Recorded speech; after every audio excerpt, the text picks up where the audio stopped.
নিজ জেলা কিশোরগঞ্জে সংবর্ধনা অনুষ্ঠানে চট্টগ্রাম বিশ্ববিদ্যালয় কেন্দ্রীয় ছাত্র সংসদের সাধারণ সম্পাদক সাইদ বিন হাবিব বলেছেন, বাংলাদেশের ভবিষ্যৎ ও সংবিধান কেমন হবে সেই সিদ্ধান্ত নেবে জনগণ, আর সেই সিদ্ধান্ত বাস্তবায়নের সবচেয়ে কার্যকর উপায় হলো গণভোট। মঙ্গলবার দুপুরে কিশোরগঞ্জ শহরের গুরুদয়াল সরকারি কলেজ মাঠে আয়োজিত সংবর্ধনা অনুষ্ঠানে তিনি এসব কথা বলেন। সাইদ বিন হাবিব বলেন, জুলাইয়ে আমাদের ভাইরা যে স্বপ্নের জন্য রক্ত দিয়েছিলেন সেই স্বপ্ন এখনো অধরা। সংস্কার কমিশনের বহু বৈঠকের পর যে প্রস্তাবনা এসেছে সেখানে একটি দল নোট অফ ডিসেন্ট দিয়ে ফ্যাসিবাদী ব্যবস্থা টিকিয়ে রাখতে চায়।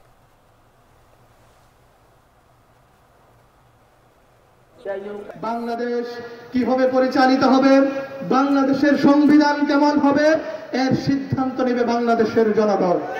আর সেই সিদ্ধান্তের জন্য সবচেয়ে কার্যকরী যে উপায় হচ্ছে সেটা হচ্ছে গণভোট। আমরা দেখেছি ইতিপূর্বেও বাংলাদেশ পরিবর্তনের জন্য যে এই গণভোটগুলো হয়েছে, সেই গণভোটগুলোতে আমরা দেখেছি বাংলাদেশের জনগণ হায়ের পক্ষে ভোট দিয়েছে। এই ফ্যাসিবাদী রাষ্ট্র কাঠামোর বিলুপ্তির জন্য আমাদের এই ঐক্যমত্য কমিশন যেই সংস্কার প্রস্তাবনা নিয়ে এসেছে, সেই সংস্কার প্রস্তাবনাগুলো গণভোটের মাধ্যমে বাংলাদেশের জনগণের সামনে হাজির করতে হবে।